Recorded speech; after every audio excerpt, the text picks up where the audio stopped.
নমস্কার বন্ধুরা, গল্প পাঠের আসরে আমার আজকের গল্প পিঙ্কাই ঘোষের ইতি আমি। প্রিয় অনি, তোকে সবকটা সোশ্যাল সাইটে ব্লক করেছি। মানে এই নয় যে তুই আমার মনে আর কোথাও নেই। আমার সবটা জুড়েই তুই, শুধু আমার জীবনে আর তোর থাকাটা হলো না। অনি, কাল ভোরবেলা এই বাড়ি ছেড়ে আমি আর মা চলে যাচ্ছি। যাওয়ার আগে তোকে জীবনের প্রথম এবং সম্ভবত শেষ চিঠি লিখতে বসেছি। অনি, তুই জানিস মা ছাড়া আমার আর কেউ নেই। আমি যখন মায়ের পেটে তখন বাবা আমাদের ছেড়ে চলে গিয়েছিল, ঘর বেঁধেছিল অন্য কারো সাথে, আর কখনোই ফিরে আসেনি। তাই অমিয় বসুকে আমি কখনোই বাবার আসন দিইনি। এসব কথা তুই জানিস। আমার সাথে এর ফার্স্ট ইয়ারে যখন তোর সম্পর্ক গড়ে উঠল, তখন সবই জানিয়েছিলাম তোকে। তুইও জানিয়েছিলি তোর মায়ের ডিভোর্স, অন্য একজনের সাথে ঘর বাঁধার সব খবর। সাথে এও বলেছিলি এখন নাকি তোরা সবটাই মানিয়ে নিয়েছিস। আমাকে কতবার তোর বাড়ি নিয়ে যেতে চেয়েছিস, আমি যাইনি।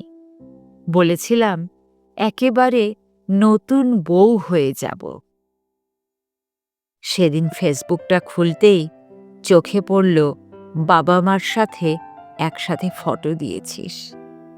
অনি, যখন বুঝতে পারলাম তোর বাবার ফটোর একটা সেম কপি আমাদের ঘরের ডাইনিংয়ে টাঙানো আছে, আমি অজ্ঞান হয়ে গিয়েছিলাম।